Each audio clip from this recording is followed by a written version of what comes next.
Economistas y especialistas coinciden en que Uruguay debe encarar una reforma de su sistema de seguridad social que fue modificado hace 23 años y emparchado de alguna manera en el último tiempo por los reclamos de los llamados cincuentones. A su vez, trabajadores, empresarios y políticos, tanto oficialistas como del arco opositor, están de acuerdo que estos cambios se deben llevar adelante en el próximo periodo de gobierno. ¿Qué tan urgente es entonces este tema? ¿De qué depende concretar la reforma de la seguridad social en Uruguay? ¿Es uno de los principales problemas que enfrenta el país?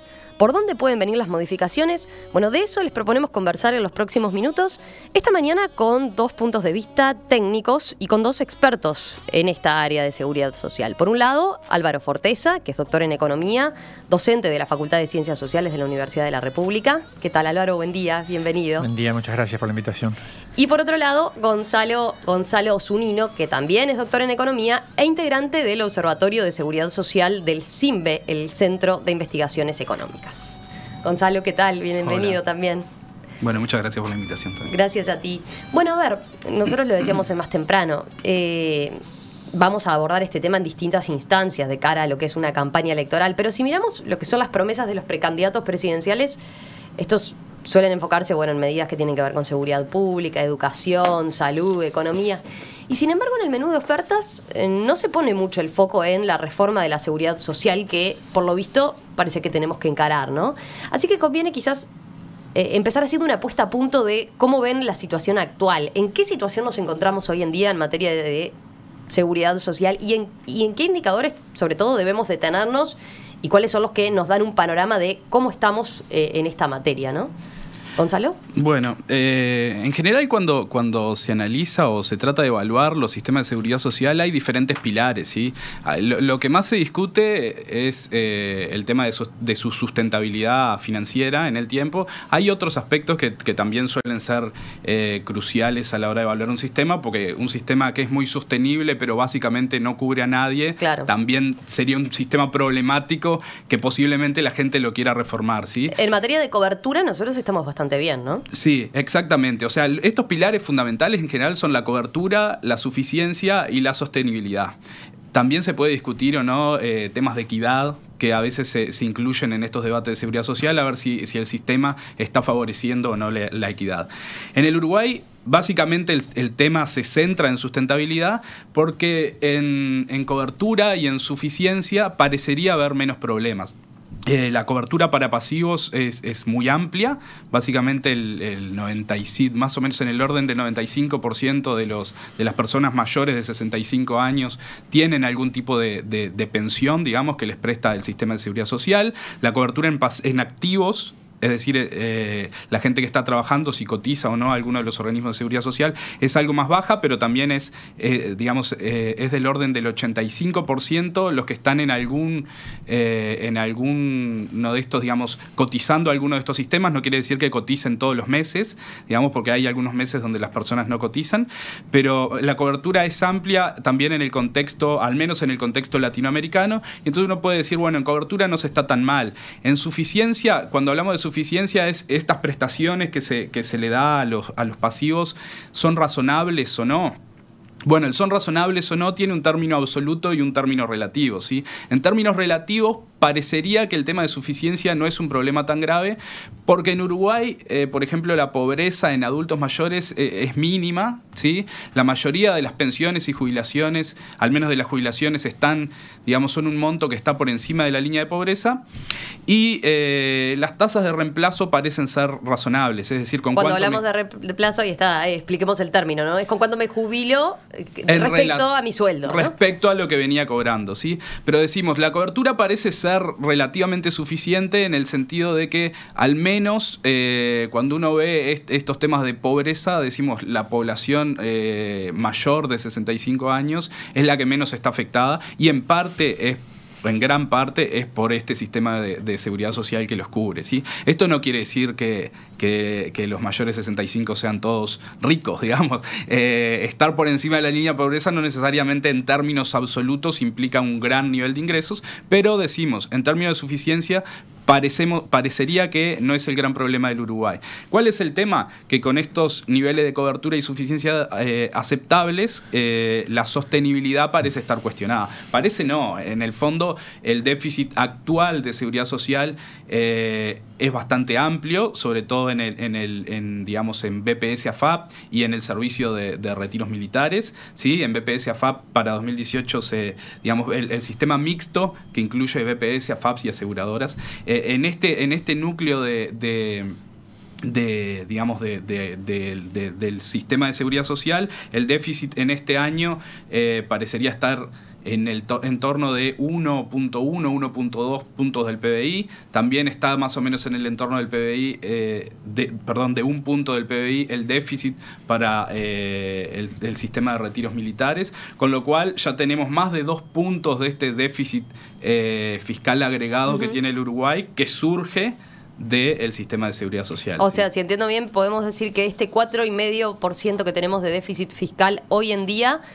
dos y poco tiene que ver con el sistema de seguridad social y con el déficit que está teniendo. Sí, hay también un tema ahí digamos, de cómo definimos el déficit estrictamente, porque este 2 y poco no considera algunos impuestos que ya de por sí están asignados al sistema de seguridad social, ¿sí? O sea, si consideramos solo la diferencia entre ingresos y egresos, de los ingresos que generan los cotizantes activos y los egresos por pasividades, el déficit se va al menos hasta el orden de casi 3 puntos del PBI, ¿sí? Pero bueno, si consideramos solo la asistencia financiera, sí, tenemos más o menos 2 puntos del PBI que hoy se explican por déficits en sistemas de seguridad social. Y más allá de eso, lo preocupante es que en los últimos años esto ha crecido de forma muy significativa, ¿sí? Y la tendencia hacia el futuro no parecería decir, bueno, esto es coyuntural y acá dentro de 3, 4 años nos volvemos a reencauzar, ¿sí? Esta es una tendencia creciente y por lo tanto es una preocupación, ¿sí? Digamos, es una trayectoria que a día de hoy digamos, se presenta como insostenible, una trayectoria de déficit creciente. Cuando decís se presenta como insostenible, ¿en qué horizonte lo estamos planteando? ¿En qué horizonte lo estás viendo? Bueno, esta idea de insostenibilidad, en el fondo, digamos, también puede ser, digamos, es la idea de un déficit creciente y es un sistema que no se va a sostener a sí mismo, ¿sí? Podría eventualmente la sociedad decidir dedicar cada vez más recursos digamos, a sostener este sistema de seguridad social. En principio... Pero ahí, por lo visto, pondríamos en riesgo nuestro grado inversor, entre otras cosas. Bueno, en cualquier caso, digamos, yo creo que separaría las reformas de seguridad social y demás, en general tienen, digamos, sus impactos. Si nos ponemos todos de acuerdo y se hace una reforma que, digamos, con ajustes paramétricos que permiten que el equilibrio financiero del sistema de seguridad social se vuelva más estable, estos resultados en general se empiezan a ver dentro de 10, 12 años, ¿sí? Poco más, poco menos, pero digamos, no son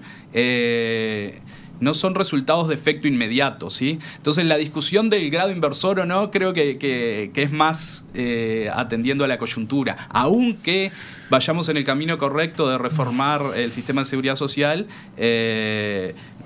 eventualmente la discusión sobre las cuentas fiscales del grado inversor va a seguir estando. Obviamente que si este déficit persiste, se va a comer casi todos los recursos que uno pueda decir, bueno, si en el futuro seguimos creciendo, se retoma un crecimiento más acelerado, surgen nuevos recursos, nuevos ingresos fiscales, pero bueno, la mayoría e incluso más podrían ya estar comprometidos por la trayectoria del sistema de seguridad social.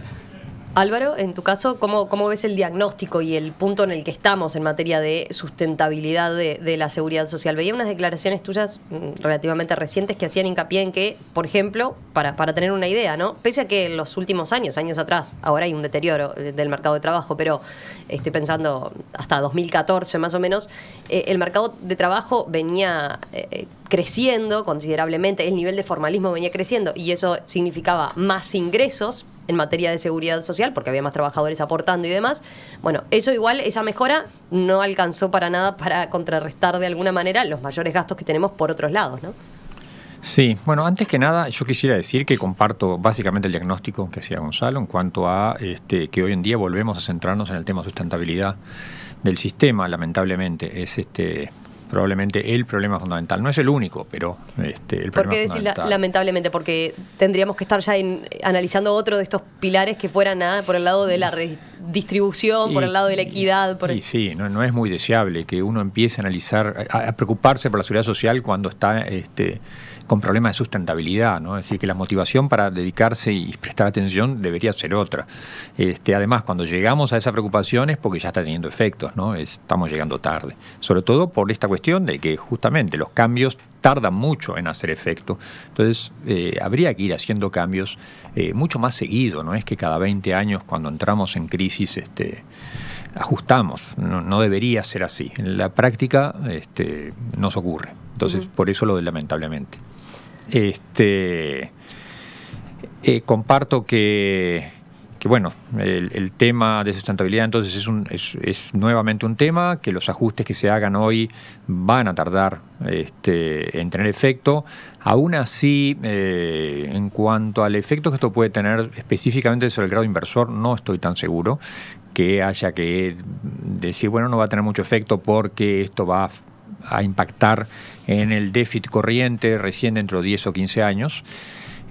Cuando se hacen los análisis de grado inversor se tiene en cuenta esta otra cosa. Es decir, en realidad tenemos un problema de cómo se llevan las cuentas públicas. No quiero meterme en cosas muy técnicas, pero se hace un análisis muy sencillito de caja. La verdad que esas son las normas que tiene el propio Fondo Monetario Internacional, ¿no? Es decir, lo que entra, lo que sale, la diferencia, déficit. Pronto. Pero en la seguridad social, en todos, pero muy especialmente en la seguridad social, hay un componente muy grande de promesas actuales que se hacen hoy para aquí a varias décadas. ¿Sí? Se incurre en ciertas obligaciones, ¿sí? Y se está teniendo ciertos ingresos y ciertos egresos hoy, pero hay ciertas obligaciones que ya se están asumiendo desde el momento actual. Por eso el cálculo actuarial, que es lo típico de la seguridad social, no toma en cuenta solamente cuánto ingresó hoy, cuánto salió hoy, sino que hay que mirar hacia futuro. Si uno ve que esto es un tren que va en una dirección a descarrilarse, cualquier agencia calificadora de riesgo va a decir, ojo, miren, hoy podrán tener un déficit del 1, del 2, que es sostenible quizás, o que parece como, pero yo sé que este sistema uno puede anticipar. Es decir, porque lo feo es que es difícil de corregir porque tarda mucho, pero lo bueno es que es fácil de anticipar. Si uno está en Brasil, por ejemplo, y mira la seguridad social, que es el ejemplo de lo explosivo, eso está afectando claramente el grado de inversor, más allá de cuál sea el déficit corriente hoy, ¿sí? Porque es notorio que es explosivo e insostenible. Entonces, es un tema de hoy. No quiero detenerme mucho en el diagnóstico y quiero mirar para adelante, pero una puntualización, porque hay quien puede decir, bueno, pero a ver, hicimos una gran reforma de la seguridad social en el 95, que se implementó en el 96, ¿no? Pero después hay cosas que tienen que ver con, bueno, una buena noticia, que es la mayor expectativa y esperanza de vida, ¿no? Que hace que la gente viva más y que por ende tengamos que pagar prestaciones de seguridad social durante más tiempo, ¿no? Y eso les pasa a todos. Pero también a su vez tenemos dentro del diagnóstico algunas cuestiones puntuales que se dieron en estos últimos años, ¿no? Estoy pensando en la flexibilización del acceso a las jubilaciones, más o menos que se implementó en 2008, y estoy pensando sobre todo en la que tenemos más presente, ¿no? La reforma que tuvo que ver con los cincuentones, que yo les decía más temprano es como un parche, sí, porque fue una medida puntual para ese grupo, pero que compromete recursos hacia adelante y por montos importantes, ¿no? Sí.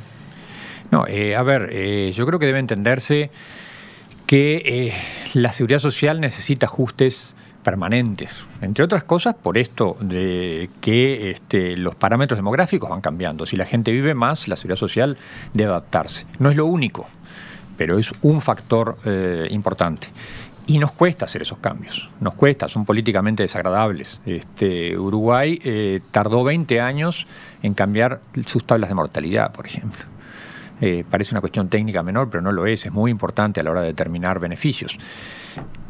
a la hora de determinar beneficios en lo que son las rentas vitalicias, la parte de jubilación que paga por el lado AFAP, que todavía es una cosa pequeña.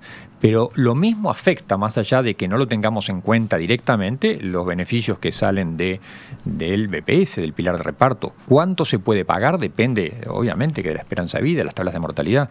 Y por suerte la gente está viviendo mucho más, la longevidad está creciendo mucho, a un ritmo muy fuerte. Veía algunos datos, por ejemplo, del OPP que mencionan hoy en día la población mayor de 65 años es aproximadamente el 14% del total, pero se proyecta que para 2050 va a significar un 22% del total. Ahí tenemos todo ese incremento de gastos y de jubilaciones, ¿no? Y eso debimos haberlo hecho, pero tan no lo hicimos que ni siquiera calculamos la tabla de mortalidad, o sea, ni siquiera estábamos en condiciones de hacer el diagnóstico. Y tengo mis reservas sobre el cálculo que se hizo, que salió a fines del año pasado. Además, o sea, le estamos dedicando poco esfuerzo a estas cosas. Ambos decían, bueno, hay que encararlo este tema. ¿Estamos en una luz amarilla, en una luz roja? ¿Cómo lo definirían para que la gente lo entienda o entienda el grado de seriedad que tiene este problema hoy en día? Porque también tenemos esto que yo decía, bueno, la gente está muy preocupada. Si averiguamos en encuestas de opinión pública, la gente prioriza su problema de seguridad pública, el tema de la educación en todo caso, su economía, pero no y nunca piensa en seguridad social como un problema que tiene que... La sustentabilidad de la seguridad social como un problema que tiene que enfrentar el país, ¿no? Sí, bueno, estamos en una situación, sí, donde se hace inminente tener que discutir y reformar esto, ¿sí? Decía Álvaro recién, no podemos estar discutiéndolo cada 20 años, básicamente porque los parámetros demográficos van cambiando y van cambiando a un ritmo que por suerte es interesante, ¿sí? O sea, la expectativa de vida ha ido creciendo más o menos a un año cada 5 años, más o menos la expectativa de vida ha crecido un año. Entonces es un ritmo interesante y entonces hay que ir reformando. Además hay otros aspectos ahora vinculados a cambio técnico, posibles reformas o posibles cambios en la estructura del mercado laboral que también incluso van a requerir que revisemos las condiciones del sistema de seguridad social, quizá no cada 20 años, que ya eran más que insuficientes, sino que las estemos revisando de forma más permanente. Gonzalo, ¿sí? Pero ahí cuando decís de cambios que tenemos que hacer, no estamos hablando de nuevamente pequeños ajustes lo que hay que hacer, sino que hay una reforma global de la seguridad social. Bueno, yo creo que habría que aprovechar a hacer una reforma integral de la seguridad social, ¿sí? Por distintos motivos que creo que es importante discutir. En principio, por ejemplo, simplemente a modo de ejemplo, básicamente todas las discusiones que se están tratando de dar sobre el sistema de seguridad social abarcan los parámetros vinculados a un causal de jubilación, ¿sí? Que es la jubilación común. Entonces casi todos, o al menos la discusión más superficial, ¿sí? Decimos, bueno, reformémosla, expandamos un poco la cantidad de años necesarios para jubilarse en el causal de jubilación común. Hay otros causales, ¿sí? Y si nosotros tocamos algunos parámetros de uno solo de los causales, empiezan a surgir incentivos perversos para pasarse a otros causales de jubilación, como puede ser la incapacidad, ¿sí? Si yo estiro mucho los años para el causal de jubilación común, por definición, aunque vivamos más, también es cierto que en una determinada edad tenemos mayor probabilidad de contraer algún tipo de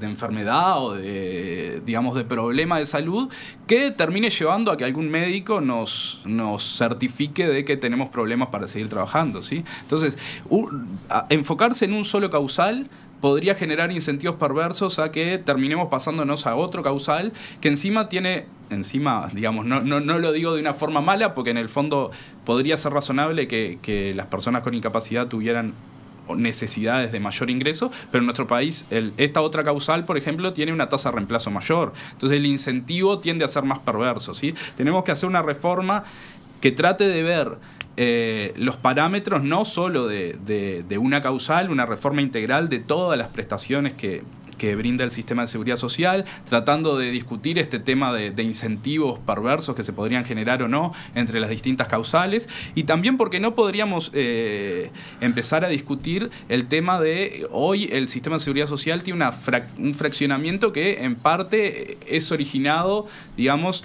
hace muchos años y que en su momento podría ser razonable o no. Hoy genera algunos problemas que podrían llevar a problemas de sustentabilidad, a subsistemas específicos, simplemente porque, por ejemplo, el mercado laboral hoy terceriza más en determinado rubro que en otro. Estamos hablando acá de, por ejemplo, para que el oyente que no está tan en el tema entienda, la caja bancaria, la caja de notarial, la caja de jubilaciones y pensiones de los profesionales, la caja militar y la de los policías, ¿no?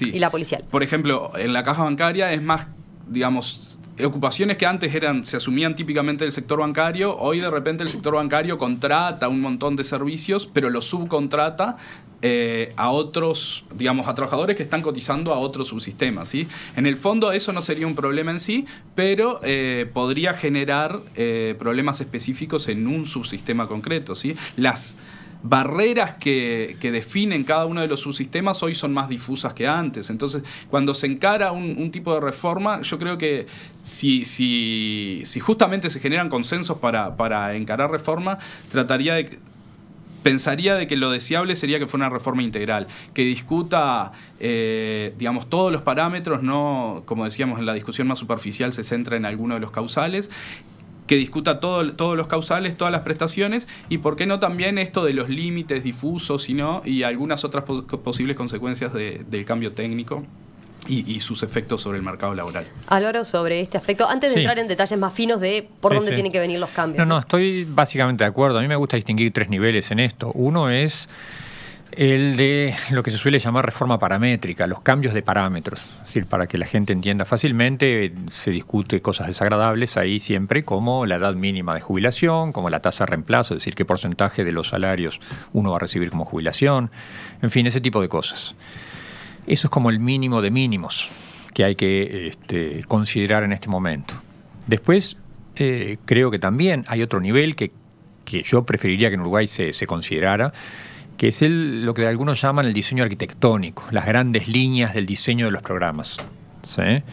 Y esto tiene algo que ver, supongo, con lo que mencionaba recién Gonzalo, es decir, bueno, tenemos distintos subsistemas, qué nivel de integración tienen o no tienen, en fin, los vasos comunicantes que hay varios problemas allí. Y después yo creo que hay un tercer nivel que es el diseño institucional, que creo que estamos haciendo agua también allí. ¿A qué te referís con diseño institucional exactamente? ¿Quién diseña la política? ¿Quién supervisa? ¿Quién regula? ¿Quién presta los servicios? ¿Cómo se relacionan todos estos elementos? ¿Sí? Son varios prestadores, además, cómo se relacionan entre sí. En fin. Tenemos una dirección de seguridad social en el Ministerio de Trabajo, pero es una oficina como muy particular y muy secundaria, podríamos decir, en relación a lo que es el BPS como institución. Bueno, la dirección de seguridad social, ¿no? Se creó, si no recuerdo mal, en 2005.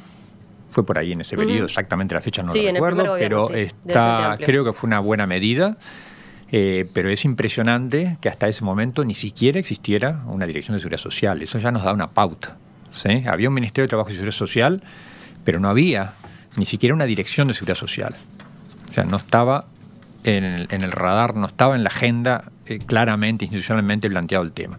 Se creó, pero la verdad que lamentablemente creo que es muy pequeño, débil, en fin, más allá de las buenas intenciones de las personas, pero creo que sigue habiendo un problema muy serio. En parte, lo que tú apuntabas rápidamente creo que tiene mucho que ver, es decir, y es un desafío, ¿no? Hay que reconocer que no es sencillo. Si uno mira el BPS nomás en nuestro país, tiene un tamaño tal, una tradición tal, una institución de tal tamaño que no es fácil que una pequeña oficina del Ministerio de Trabajo y eso pasa en otros ámbitos. Eso pasa, no sé, en energía, por ejemplo, ¿no? La UTE es una gran cosa, una gran tradición. El Ministerio de Industria y Energía, cuando uno va y habla en la interna, en fin, no es tan fácil ¿no? meterse en ese. Y eso pasa en todo.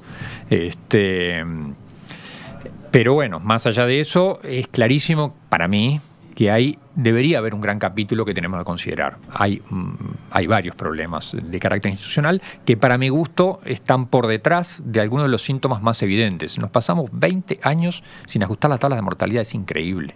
decir, nadie técnicamente puede discutir eso. Y eso lo atribuís a esa debilidad institucional. Y bueno, eso es un pequeño ejemplo, hay muchos más, hay problemas muy serios, ¿no? Vamos a hacer una breve pausa y enseguida continuamos conversando con Álvaro Forteza y Gonzalo Zunino, dos expertos en materia de seguridad social, sobre la reforma que debe encarar Uruguay en esta materia.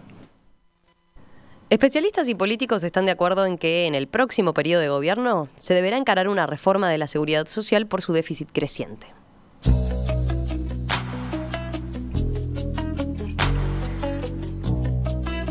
¿Qué tan grave es este tema hoy para las cuentas públicas? ¿Está en riesgo la sustentabilidad del sistema como tal? ¿Qué posibles reformas están arriba de la mesa? Bueno, de eso estamos conversando esta mañana aquí en Perspectiva con Álvaro Forteza, doctor en Economía, especializado en Seguridad Social, y con Gonzalo Zunino, integrante del Observatorio de Seguridad Social del Centro de Investigaciones Económicas, CIMPE.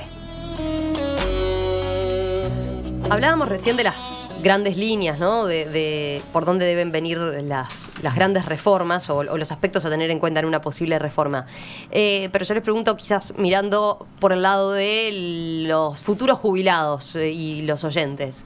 Hay un aspecto que siempre se señala que es, bueno, hoy en día la edad mínima para jubilarse son 60 años. Y uno dice, 60 años, la mayoría de los uruguayos están para trabajar muchos años más. Ese aspecto, hoy por hoy, con lo que es la realidad de la expectativa y la esperanza de vida que tenemos hoy y cómo llegamos y la calidad de vida con la que llegamos, ¿no es razonable pensar en que sí o sí vamos a tener que encarar y dar por hecho que nos vamos a tener que jubilar como mínimo a los 65 años? Bueno, a ver, yo para centrar un poquito la cuestión, acá ya empezamos a hablar de una reforma paramétrica, estrictamente mantengamos todo lo demás y analicemos qué pasa si aumentamos un parámetro que es la edad, y en particular, que quede claro, es la edad mínima, no es la edad a la que la gente usualmente se jubila, es un parámetro del sistema que es cuál es la edad mínima a la cual se puede jubilar por causal común. Que un paréntesis, los uruguayos en general, ¿a qué edad se están jubilando? Porque uno tiene la idea de que hay muchos que dicen, ay, llegué a los 60 para jubilarme, pero en general... Sí, promedio en el BPS anda por los 64, ¿no? Aproximadamente. De ese orden, ¿sí? Lo cual no quiere decir que ese promedio no esté conformado, entre otros, por unos cuantos que se jubilan a los 60, ¿no? Obviamente. Claro. Con esto no quiero decir que sea irrelevante ese mínimo, sí que opera y que incide en ese promedio.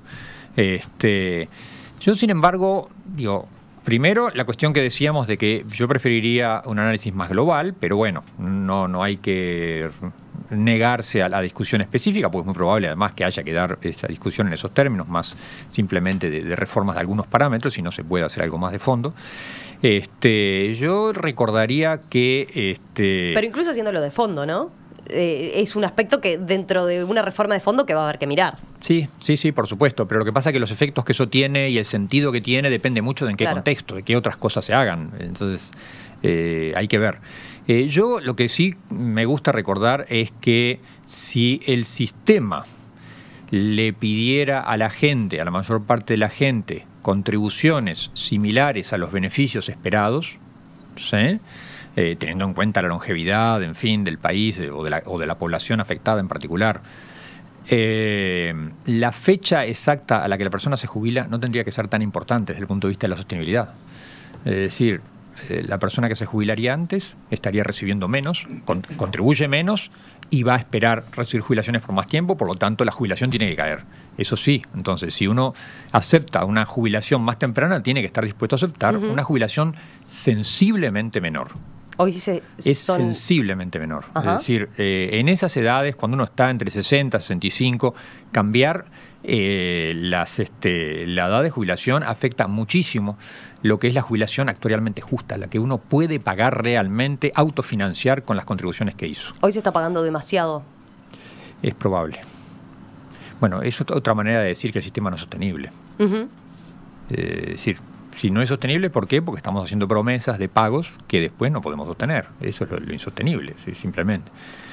Pero está bueno verlo desde el lado global como lo ven ustedes, ¿no? Y no de porque hay oyentes que pueden escuchar y decir, no, ¿cómo? Que con mi jubilación de tanto no me pueden decir que están pagando demasiado. Sin embargo, puede ser baja. A nivel del global del sistema es un aspecto a tener en cuenta, ¿no? Pero la jubilación puede ser baja desde el punto de vista de lo que uno considera necesario para sostener un estándar de vida y sin embargo en relación a las contribuciones que hizo de repente no son tan bajas. Es relativo. Yo prefiero explotar todo lo que se pueda el parámetro tasa de reemplazo antes que la edad mínima. ¿Sí?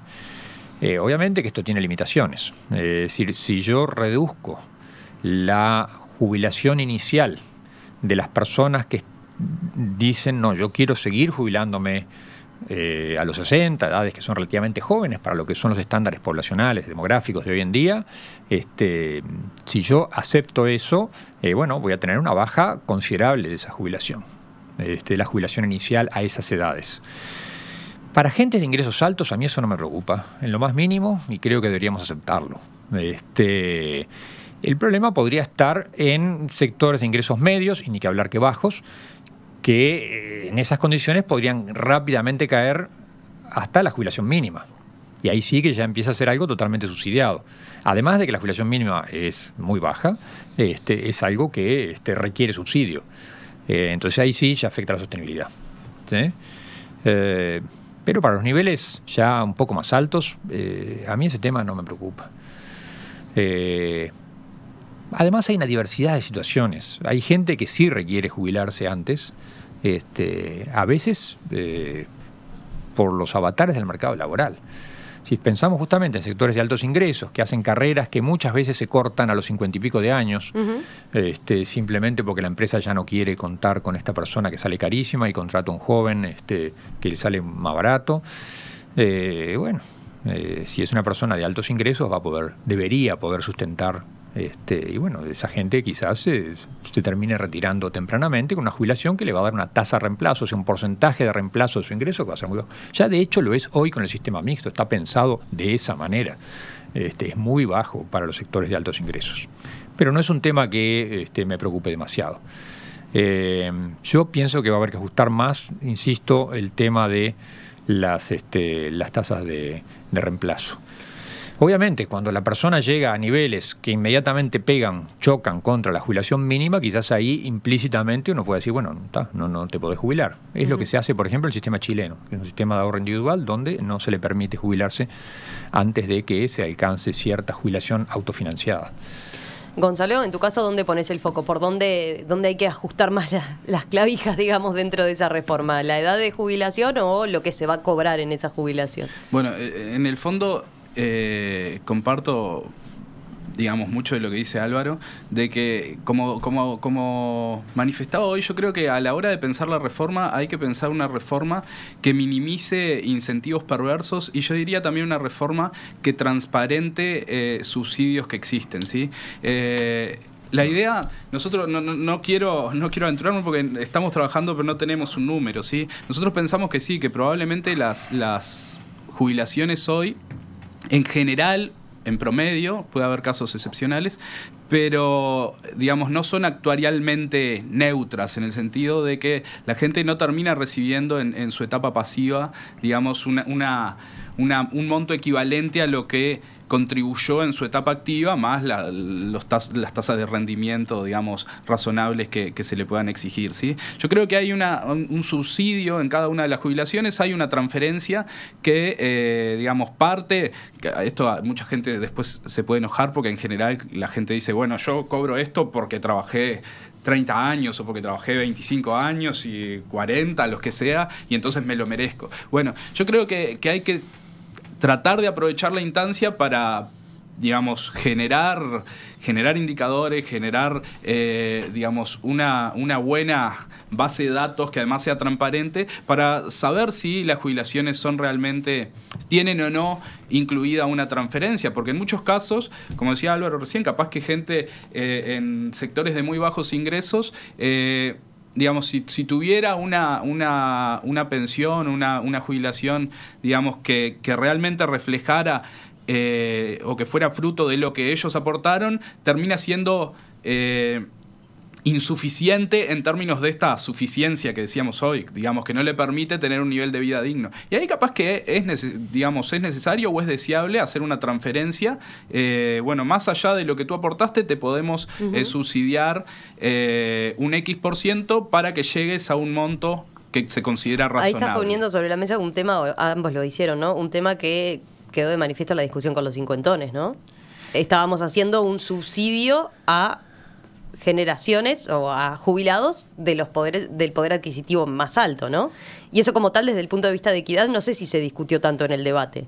No, yo creo que no se discutió lo suficiente. Y sí, digamos, los que potencialmente les convenía pasarse o no, digamos, el tema de cincuentones fue volver a un régimen pasado a un montón de personas que probablemente no estuvieran en ese umbral mínimo de suficiencia. ¿Sí? Yo por eso digo... Sí, ahí desordené un poco la cosa, pero me parecía importante para que la gente entendiera de qué discutimos cuando hablamos de este tipo de cosas de equidad en el sistema de seguridad social, ¿no? ¿A quién financiar y a quién no? Bueno, hace poco tomamos una decisión por ese lado, ¿no? Yo ahora dejaría el tema de los cincuentones de lado, porque si no tendría que decir otras cosas. Ah, bueno. Lo dejaría, digamos, realmente, porque creo que nos distrae, pero... Sí. Porque tengo observaciones sobre eso, pero...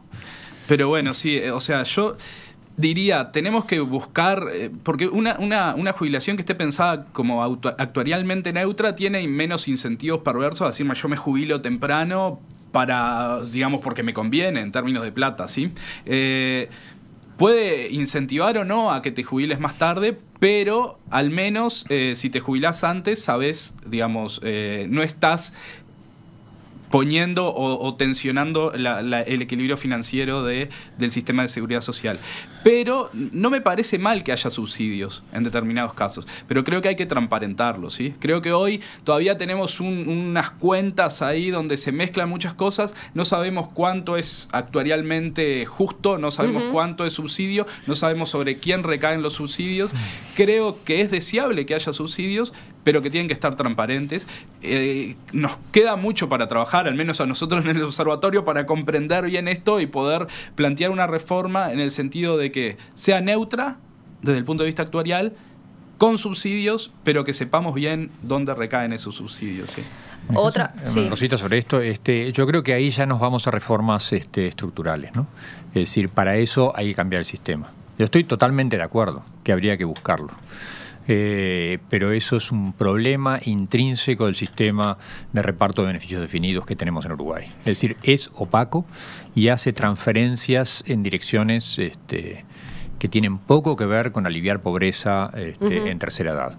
Que entonces son claramente indeseables. Yo creo que el esquema deseable debería ser un esquema que facilitara un sistema de ahorro y de renta vitalicia, que son dos productos que los mercados proveen mal, a la mayor parte de la población, a los sectores de clase media para arriba, que proveyera una base para los sectores de más bajos ingresos, en una etapa de vulnerabilidad en la vida, como es la tercera edad.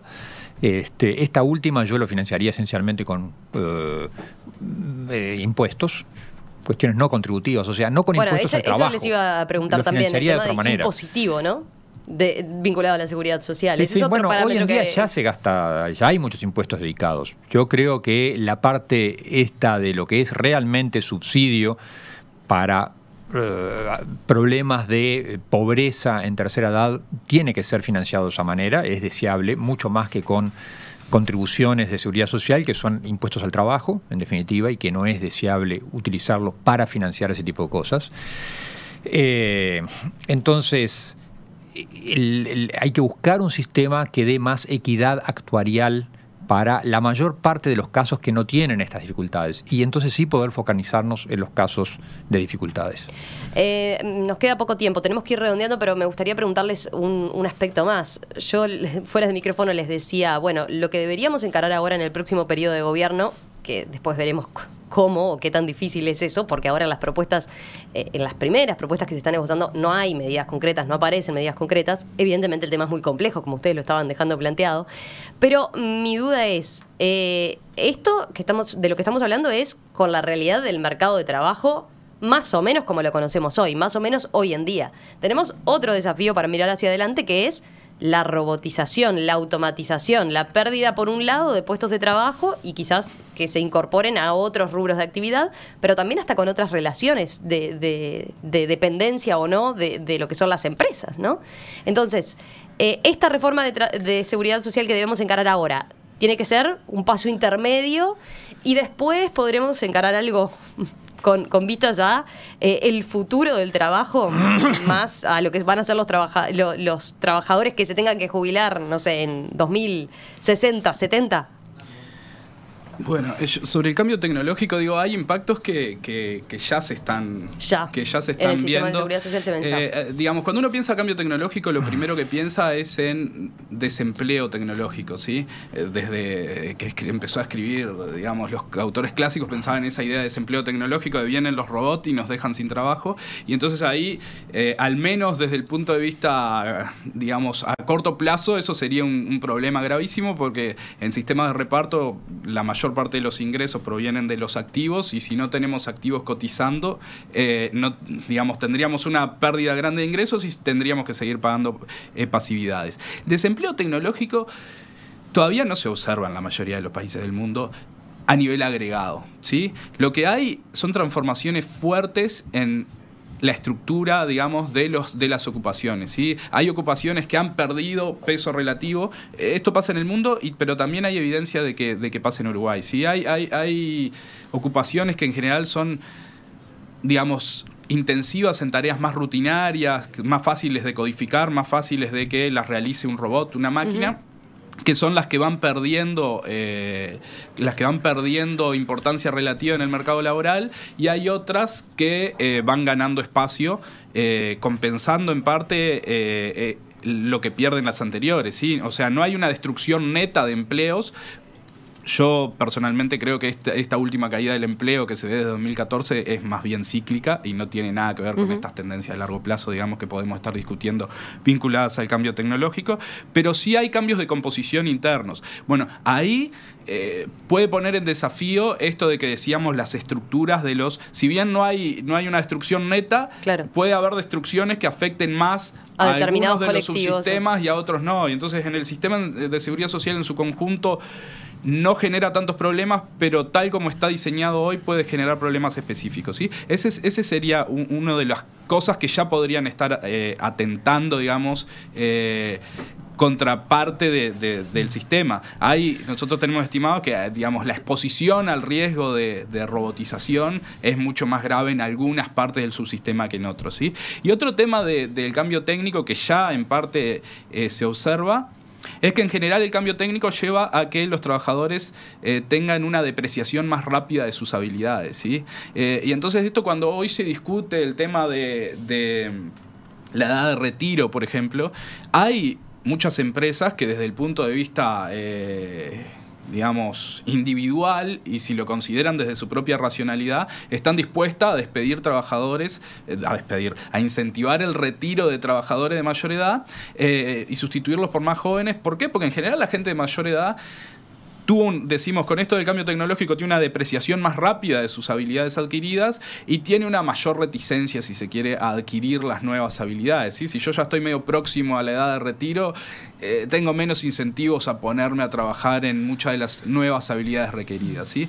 Entonces, eso genera un desafío a la hora de estas reformas paramétricas, porque si bien uno puede estar pensando en lo que sería deseable para el sistema, hay muchas empresas que desde su propia racionalidad pueden estar tensionando el sistema, y esto pasa, digamos, está comprobado. En el observatorio de CIMBE, discutiendo con integrantes de las distintas cajas, algunos me han planteado que directamente sí hay empresas que sistemáticamente incentivan a los trabajadores de ya están, digamos, 60 años, y los incentivan fuerte para que se jubilen apenas tienen el causal mínimo, ¿sí?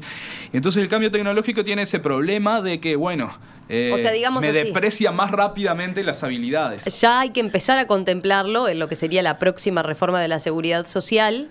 Hay que empezar a mirarlo, no tanto como decir, bueno, estamos ante completamente un escenario diferente en el mercado laboral por la tecnología, claro, ¿no? Yo creo que es empezar... Sería como un paso intermedio, pero que hay que empezar a mirar. Deseable empezar a discutir cómo se conexionan los subsistemas entre sí y demás, las estrategias de las empresas. Es el tema de la reforma estructural y de la falta de integración del sistema.